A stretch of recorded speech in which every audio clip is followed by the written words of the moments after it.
Good morning.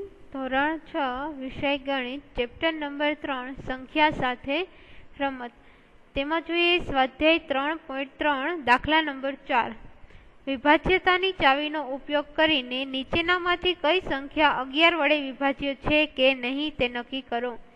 હવે 11 ની ચાવી આપણે પેલા શીખી ગયા છીએ કે જમણી બાજુથી આપણે એકી સંખ્યાના અંકોનો સરવાળો કરવાનો અને બેકી સંખ્યાના અંકોનો સરવાળો કરવાનો. એ બંનેનો તફાવત એટલે કે બાદબાકી કરતા જો તમને જવાબ શૂન્ય મળે અથવા તો જે જવાબ મળે છે 11 નો ગુણક હોય તો એ આખી સંખ્યાને તમે 11 વડે વિભાજ્ય કરી શકો.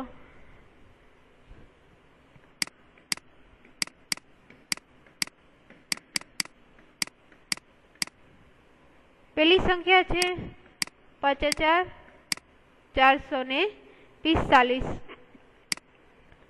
એકી સંખ્યાના અંક જોઈએ 5 + 4 9. ફરીથી બેકી સંખ્યાના અંક જોઈએ 4 + 5 એટલે કે 9. 9 - 9 કરશો 0 આવ્યો. બંનેનો તફાવત કા શું હોવું જોઈએ 0 અથવા તો 11 નો ગુણક એટલે આખી સંખ્યાને તમે 11 વડે વિભાજ્ય છે એવું કહી શકો. બીજો દાખલો છે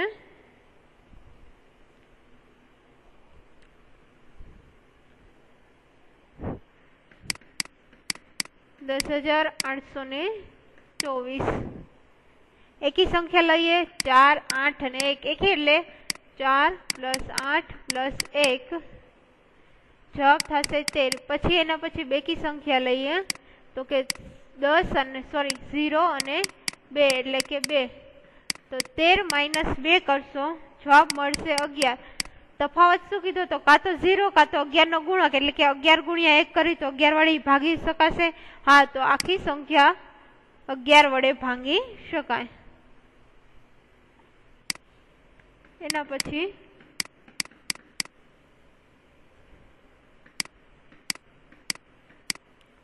પહેલા તમારે ફરજિયાત એકી અને બેકી સંખ્યાના ગુણાકાર કરવાના રહેશે. અહીંયા કરીએ 5 9 3 અને 7 એટલે કે 7 + 3 + 9 + 5. તમે ઊંધેથી લખો પહેલા અહીંયા 5 સરવાળામાં લખો તો પણ કઈ જવાબમાં ફેર પડશે નહીં. 24. પછી લઈએ 1 8 અને 6 જવાબ મળશે 15. હવે બાદબાકી કરવાની 24 - 15 એટલે જવાબ મળશે તમને 9. 9 છે એ તો પેલા શૂન્ય નથી પણ 11 નો ગુણક છે તો કે ના 11 સાથે તમે કોઈ 1 2 3 4 કોઈનો પણ ગુણાકાર કરો તો 9 જવાબ આવે નહીં. એટલે કે આ સંખ્યા છે એ 11 વડે ભાંગી શકાય નહીં. એના પછી જોઈએ પેલા તમારે એકી સંખ્યા હોય એનો ગુણાકાર કરવાનો પછી બેકી સંખ્યાનો કરવાનો. જોઈએ એકી સંખ્યામાં કઈ કઈ આવશે તો કે 8 3 6 અને 0 એટલે કે 0 + 6 + 3 + 8 એટલે બનશે 17.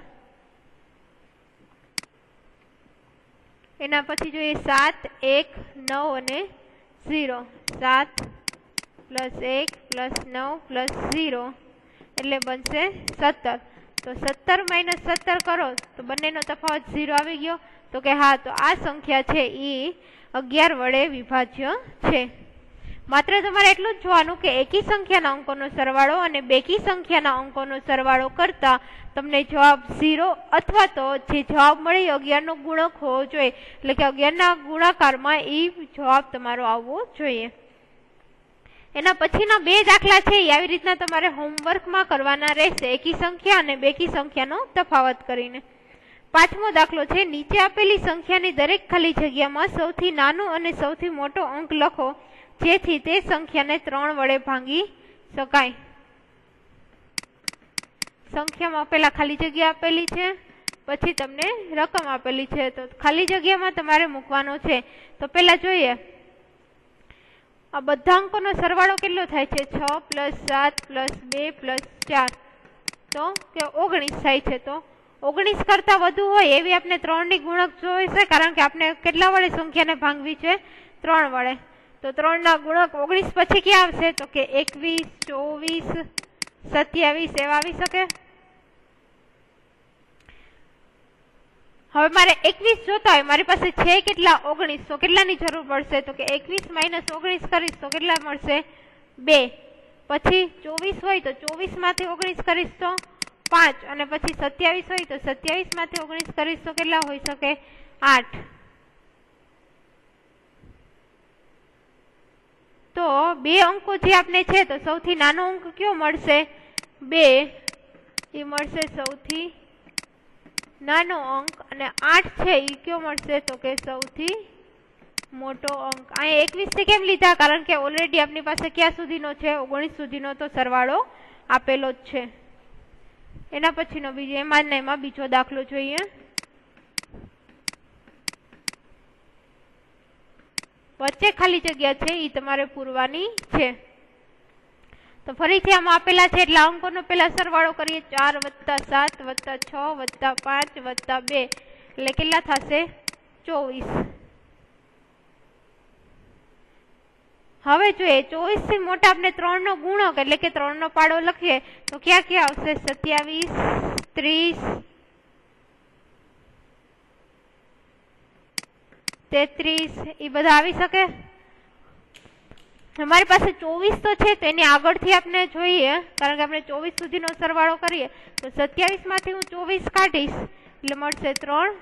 30 માંથી 24 કેમ? कारण के आ बधाना अंकोनो सरवाळो आपने मेळवो छे એટલે 6 વધશે, અને 33 માંથી 24 બાદ કરશી તો વધશે 9। તો સૌથી નાનો કયો થશે? 3 અને સૌથી મોટો 9।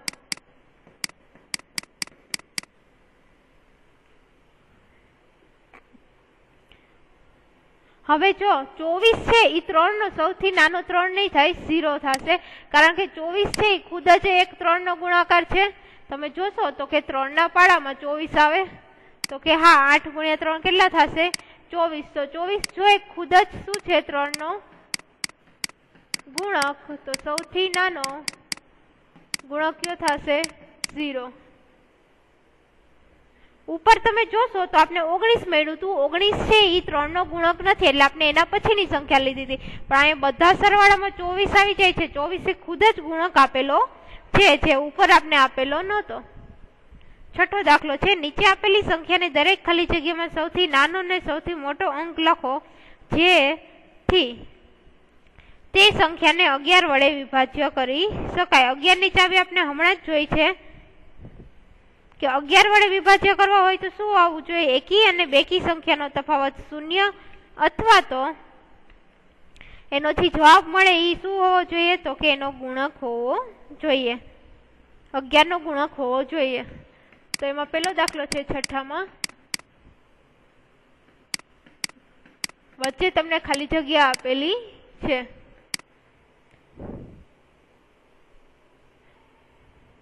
હવે અહીંયા વચ્ચે જે અંક ખૂટે છે એને ધારો કે આપણે x નામ આપી દઈએ એટલે શું થશે? 92, x, 3, 8 અને 9। હવે એકીનો બેકીનો સરવાળો કરીએ એટલે કે 9, 3 અને 2। 9, 3 અને 2 જે આપણે 11 ની ચાવીમાં કરી છે એવી જ રીતના એટલે થશે 14। પછી ક્યાં ક્યાં આવશે? તો કે બેકી સ્થાનમાં 9, x અને 8 એટલે શું થશે? 9 ને 8 17 અને પ્લસ x એમનેમ રહેશે। હવે બંનેનો આપણે શું જોઈએ? તો કે તફાવત જોઈએ, એટલે કે 17 પ્લસ x એમાંથી હું કેટલા બાદ કરીશ? તો કે 14। એટલે કે 17 માંથી 14 બાદ કરશી તો 3 વધશે, x એમનેમ એટલે કે x - 3 બરાબર 0। તો x બરાબર -3 જમણી બાજુ થશે એટલે તમને શું મળશે? તો કે 3 સંખ્યા મળશે। સોરી, +17 માંથી -17 સોરી +17 માંથી -14 બાદ થાય એટલે +3 વધે એટલે આ જવાબ કયો આવશે? x બરાબર -3। પણ ઋણ સંખ્યા અહીંયા પોસિબલ નથી, કારણ કે કોઈ પણ સંખ્યા હોય તો એની વચ્ચે એક ઋણ સંખ્યા હોય એવું હોઈ શકે નહીં। હવે બીજો કયો ઓપ્શન મળે? તો કે આ બંનેને આપણે ભાગવું હોય તો કાં તો તફાવત 0 વાળું આપણે સૂત્ર લીધું, બીજું કયું બને? તો કે બંનેનો જવાબ જે આવે એ શું હોવું જોઈએ? તો કે 11 નો ગુણક હોવો જોઈએ। એટલે કે x + 3 બરાબર તફાવત 0 ની બદલે આપણે શું લઈએ તો કે 11 નો ગુણક. તો x બરાબર 11 - 3 તો x બરાબર શું મળશે મને 8. તો અહીંયા કઈ સંખ્યા પોસિબલ થઈ શકે 8. હવે જો આપણે બે સૂત્રો વાપર્યા છે, એક લીધું તું, બંનેનો તફાવત કરતા આપણે શું મળવું જોઈએ 0 અથવા તો બંનેના તફાવત કરતા જે જવાબ મળે એ શું હોવું જોઈએ 11 નો ગુણક. પણ 0 માં ઋણ સંખ્યા આવે છે એટલે એ સંખ્યા પોસિબલ નથી. કારણ કે કોઈ પણ સંખ્યાની વચ્ચે ઋણ સંખ્યા ન હોય, પેલા માઇનસ નિશાની હોય અને પછી આખી સંખ્યા માઇનસ હોઈ શકે એવું બને. પણ એક પ્લસ વચ્ચે ઋણ પાછી પ્લસ એવી રીતના સંખ્યા હોય નહીં. ફરીથી તમારે વચ્ચે એક સંખ્યા મૂકવાની છે, તો જે સંખ્યા નથી એને આપણે સુધારી લઈએ તો કે x. તો એકી સંખ્યા અને બેકી સંખ્યાનો સરવાળો કરીએ એટલે કે 4 + 4 + x. આ એકી 3 સંખ્યાનો સરવાળો કરશે એટલે મળશે 8 + x. એના પછી સરવાળો કરીએ 8, 9 અને 8 એટલે તમને મળશે 25. ફરીથી આપણે પેલો જોઈએ કે બંનેનો તફાવત કેટલો હોવો જોઈએ માઇનસ. તો એ આપણે પ્રમાણ કરીએ 25 - 8 + x બરાબર 0. અહીંયા કૌંસમાં કેમ કર્યું છે? કારણ કે માઇનસ નિશાની બંનેને લાગુ પડે. કૌંસ છોડો એટલે કૌંસમાં રહેલી નિશાની કૌંસમાં રહેલા બધા પદને લાગુ પડે. 25 માંથી 8 બાદ કરશો એટલે તમને મળશે 17 - x બરાબર 0. -x જમણી બાજુ લઈ જશો એટલે જ આવશે +x. એટલે x બરાબર શું આવે 17. હવે 17 છે એ 2 અંકની સંખ્યા છે. આપણી પાસે કેટલા અંક ખૂટે છે 1. તો આપણે બીજું લઈએ કે 17 - x બરાબર શું લઈએ 11 નો ગુણક એટલે કે 11. તો x બરાબર 17 એમ નમ રહેશે. x ને મેં આ બાજુ લીધું એટલે માઇનસ માંથી પ્લસ થઈ જાય. 11 ને આ બાજુ લઈશ એટલે પ્લસ માંથી માઇનસ થશે એટલે x બરાબર મળશે 6. તો તમને એક અંકની સંખ્યા મળી ગઈ. તો અહીંયા x બરાબર જવાબ શું તમને મળશે તો 6.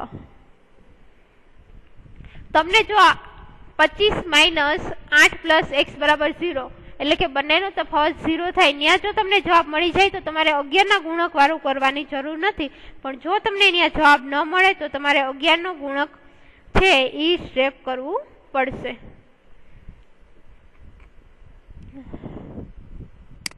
હવે જોઈએ સ્વાધ્યાય 3.4. સ્વાધ્યાય 3.3 અહીંયા પૂરું થાય છે. જોઈએ 3.4 એનો દાખલા નંબર પહેલો છે. સામાન્ય અવયવો લખો 20 અને 25. અવયવ એટલે જેટલા પાડામાં એ સંખ્યા આવતી હોય એવું લખવાનું અને બંને સંખ્યા લખવાની થશે. 20 છે તો પેલા એકમાં આવશે 1 × 20 એટલે 1 ને 20 હું બંને સાથે લખતી જાઉં છું. પછી આવશે 10 દુ 20 એટલે કે 2 અને 10 બંને લખી શકાય. 4 × 25 એટલે કે 4 અને 5 બંને લખી શકાય. શું કામ? તો કે 4 × 5 20 થશે. 5 × 4 20 થશે. એટલે કે આ બંને સંખ્યા આપણે લખવાની થાય એટલે મેં બંને સાથે લખેલી છે. અને છેલ્લે આવશે 20 × 21 તો આપણે લખ્યું એટલે કે આની સંખ્યા લાઈનમાં તમે લખો તો 1 2 4 5 10 અને 20 આ એના અવયવો થશે. તમે ઉપર લખ્યું એમ લખો તો પણ ચાલે. 25 ની છે, સોરી 28 છે રકમમાં, 25 નથી.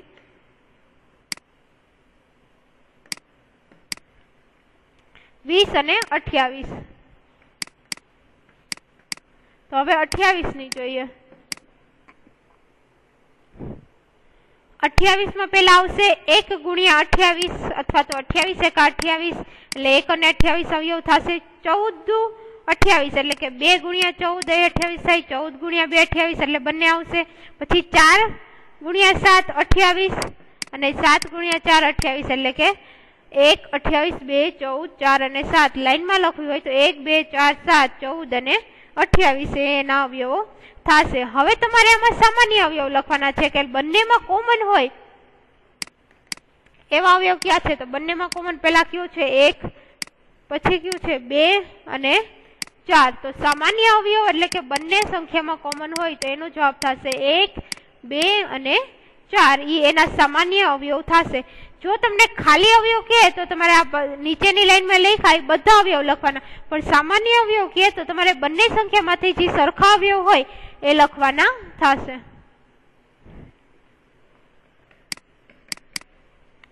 આ અવયવો આપણે આગળના સ્વાધ્યાયમાં લખેલા છે 15 અને 25. 15 નું જોઈએ પેલા તો કે 1 ગુણ્યા 15 15 થશે, 15 ગુણ્યા 1 15 એટલે 1 અને 15 બંને આવશે. પછી તો કે 3 ગુણ્યા 5 15 એટલે કે 3 અને 5 બંને લખવાના, કારણ કે પછી તમે 5 ગુણ્યા 3 કરશો તો પણ 15 આવશે. 25 માં જોઈએ 1 ગુણ્યા 25 એટલે કે 1 અને 25 અને 25 25 25 થશે એટલે કે 5. સામાન્ય અવયવ જોવો 1 આવશે અને 5 આવશે. અહીંયા તમે 2 વખત 5 લખી શકો, કારણ કે 5 ગુણ્યા 5 તો સામાન્ય અવયવમાં ક્યાં થશે? એક તો 1 અને 5 આ બંને એના સામાન્ય અવયવ થશે. એના પછી સી છે 35 અને 50. પેલા 35 ના જોઈએ 1 ગુણ્યા 5. આગળ પહેલા જ ચેપ્ટરની શરૂઆતમાં કીધું હતું કે કોઈ પણ સંખ્યાનો અવયવ એક તો સંખ્યા 1 અને સંખ્યા પોતે, એટલે કે 1 અને સંખ્યા અહીંયા છે 35, તો એ બે અવયવ તો બધાના હશે જ. પછી શું આવશે તો કે 5 સતા 35 એટલે કે 5 અને 7. 50 માં જોઈએ એક સંખ્યા અને એક બીજું જે સંખ્યા ખુદ, એટલે કે 1 અને 50 આવશે. 25 દુ 50 એટલે કે 2 અને 25. 10 ગુણ્યા 5 50 થશે એટલે કે 5 અને 10. સામાન્ય અવયવ જોઈએ બંનેમાં કોમન શું છે તો કે પેલા 1 કોમન છે અને 5 કોમન છે, તો બંનેના સામાન્ય અવયવ ક્યાં થશે? 1 અને 5.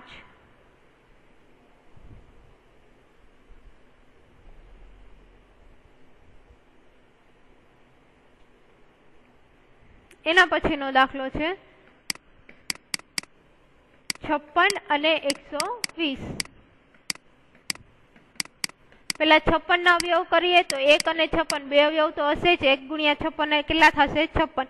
28 દુ 56 એટલે કે 2 અને 28. 3 ના પાડામાં નહીં આવે 56, 4 માં 14 ચોક 56 એટલે કે 14 અને 4. પછી 7 8 56 એટલે આવશે 7 અને 8. એના પછી 120 માં જોઈએ અવયવ. પેલા તો 1 આવશે અને 120.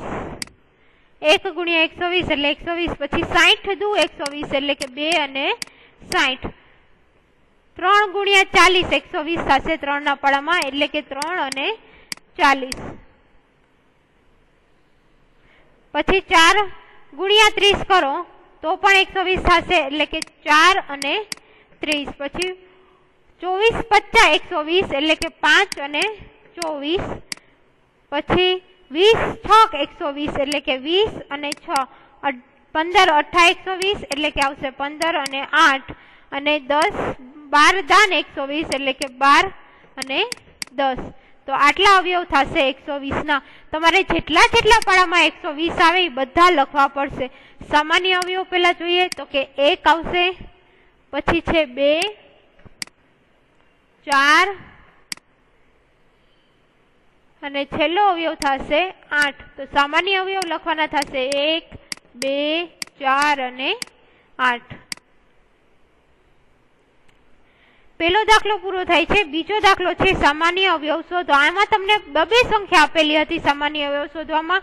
હવે તમને આપેલી છે એમાં 3 સંખ્યાની પેર આપેલી છે. સામાન્ય અવયવ એટલે આપણે જે નોર્મલ અવયવ લખી છે, જેટલી સંખ્યા આપેલી હોય એના અવયવ લખી નાખવાના. પછી બધી સંખ્યામાંથી જે કોમન સંખ્યા હોય કે જે બધામાં સરખી આવતી હોય એ લખવાની થશે. પેલી રકમ છે 4 8 અને 12. 4 ના અવયવ જોઈએ તો 1 ગુણ્યા 4 એટલે 1 4 2 દુ 4 એટલે કે 2 અને 2. 8 ના અવયવ જોઈએ 1 ગુણ્યા 8 અને 4 દુ 8. 12 ના અવયવ જોઈએ 1 ગુણ્યા 12 2 છક 12 એટલે 2 અને 6 અને 3 ચોક 12 એટલે કે 3 અને 4. સામાન્ય અવયવ જોઈએ 1 એટલે 3 માં પેલો થશે અવયવ 1. પછી તો કે 2. એના પછી થશે 4 સામાન્ય અવયવ 4, 8 અને 12 ના થશે 1, 2 અને 4. એના પછી છે 5, 15 ને 25. એના અવયવ તમારે લખી અને આવી રીતના કોમન અવયવ હોય એ લખવાના રહેશે. આ દાખલો તમારે હોમવર્કમાં કરવાનો છે. ત્રીજો દાખલો છે આમાં. પ્રથમ 3 સામાન્ય અવયવી લખો. અવયવી એટલે તમારે જે પાડો તમને જે રકમ આપેલી હોય એ લખવાનું થશે. યાદ રાખજો, અવયવ નથી, અવયવી છે. પેલું છે 6 અને 8. પેલા તમારે શું કરવાનું, તમને પાડામાં 1 થી 10 સુધીના તો આવડતા જ હશે. જો 10 સુધીમાં સામાન્ય અવયવી ન આવે તો તમારે પછી એનો 11, 12, 13, 14, 15 ટૂંકમાં ક્રમમાં ગુણાકાર કરવાનો રહેશે. તો પેલા 6 ના લખીએ. 6 એકા 6, પછી 12, 18, 24, 30, 36, 42, 48. પાડો લખું છું, બીજું કાંઈ નથી લખતી. 6 નો 54, 60. હવે જો 60 છે, 6 ગુણ્યા 10 60 પૂરું થઈ જશે. હવે જો તમને 60 સુધીમાં ન આવે તો તમારે આગળ લખવાનું થશે. એટલે કે 6 ગુણ્યા 11 66, 6 ગુણ્યા 12 72. એવી રીતના 11, 12, 13 એની વડે ગુણાકાર કરવાનો. જો ન આવે તો બાકી તમે 10 સુધી રાખી શકો. 8 ના લખીએ. 8, 16, 24, 32, 40, 48, 56, 64, 72 અને 8 ગુણ્યા 10 એટલે અહીંયા 80 પૂરું થઈ ગયું. હવે જો ન આવે તો 8 ગુણ્યા 11 એટલે કે 88 થશે. પછી 8 ગુણ્યા 12 96. હવે જોઈએ 3 અવયવ મળે છે કે નથી મળતા. પેલો જોવો તો કોમન કયો થશે 24.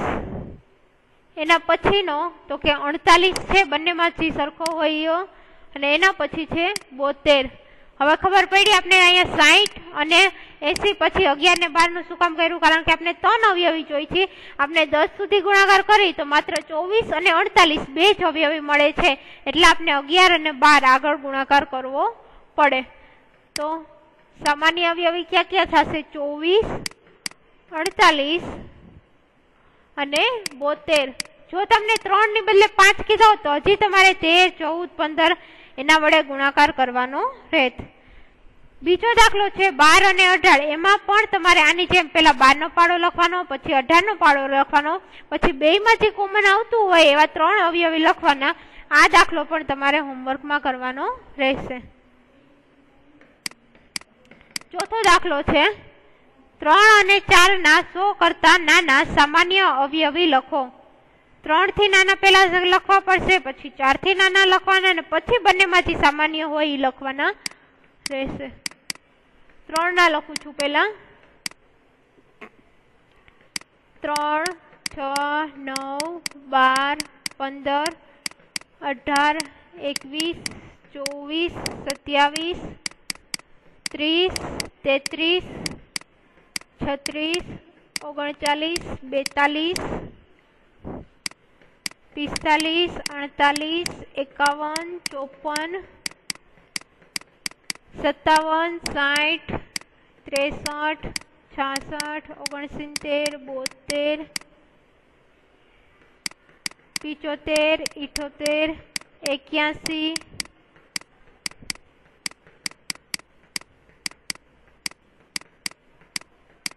શું કર્યું છે તો 3 નો ગુણાકાર લાઈનમાં 1, 2, 3, 4, 5, 6, 7 એમ કરતું જવાનું. જ્યાં સુધી જવાબમાં 100 ન આવે ત્યાં સુધી તમારે 3 નો ગુણાકાર કરી અને જવાબ લખવાનો છે.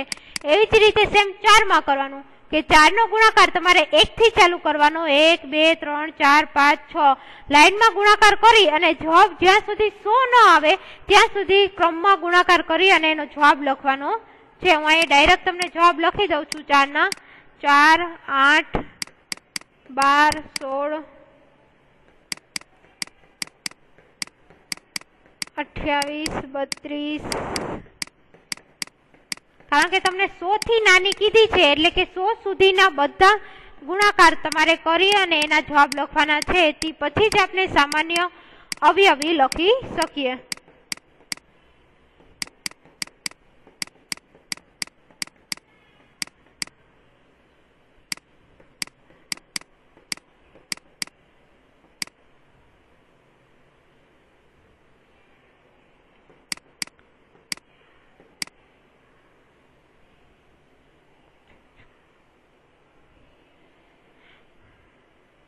आ 96 છે હો, 196 નથી।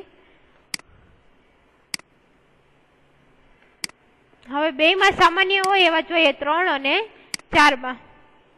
તો પેલા તો છે 12 કે જે બંનેમાં સરખા છે, એટલે પેલો અવયવી કયો આવશે? સામાન્ય 12। એના પછી જોઈએ કયો સરખો દેખાય છે, તો કે 24, એટલે કે આવશે 24। તમને અહીં એવું નથી કીધું કે 1 લખો કે 5 લખો કે 3 લખો, જેટલા 100 સુધીમાં સરખા હોય એટલા બધા લખવાના છે। એના પછી તો કે 36,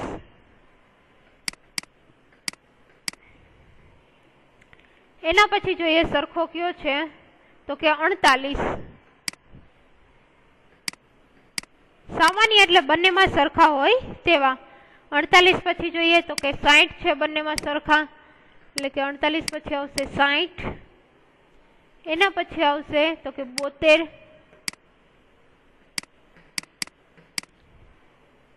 72 પછી જોઈએ તો કે 84,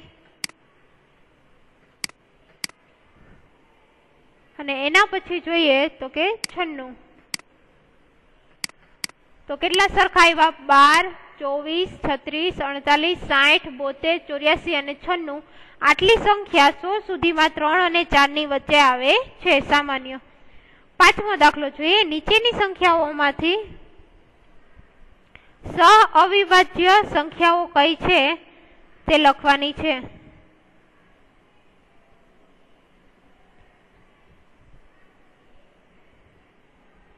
હવે પેલા તો સહ અવિભાજ્ય સંખ્યા કોને કહેવાશે? તો આપણે બંને સંખ્યા જે આપેલી હોય એમાં સામાન્ય અવયવ 1 હોય તો એ બંને સંખ્યા સહ અવિભાજ્ય સંખ્યા બનશે।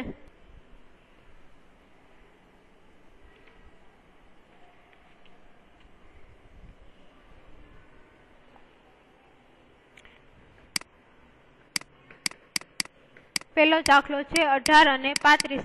પેલા તો તમારે સામાન્ય અવયવ લખવાના 18 ના।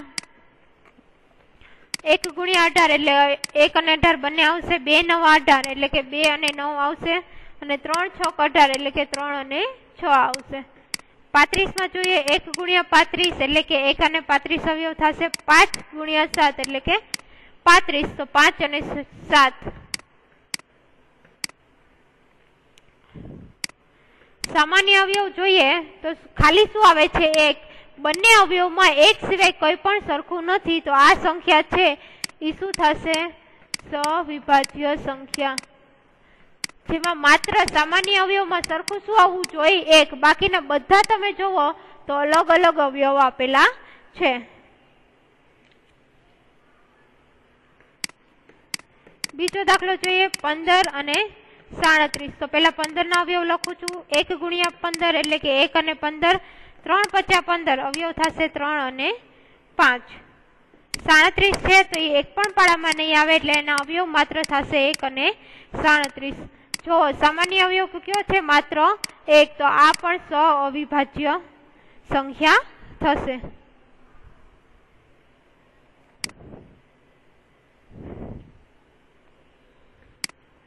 એના પછી જોઈએ 30 અને 415।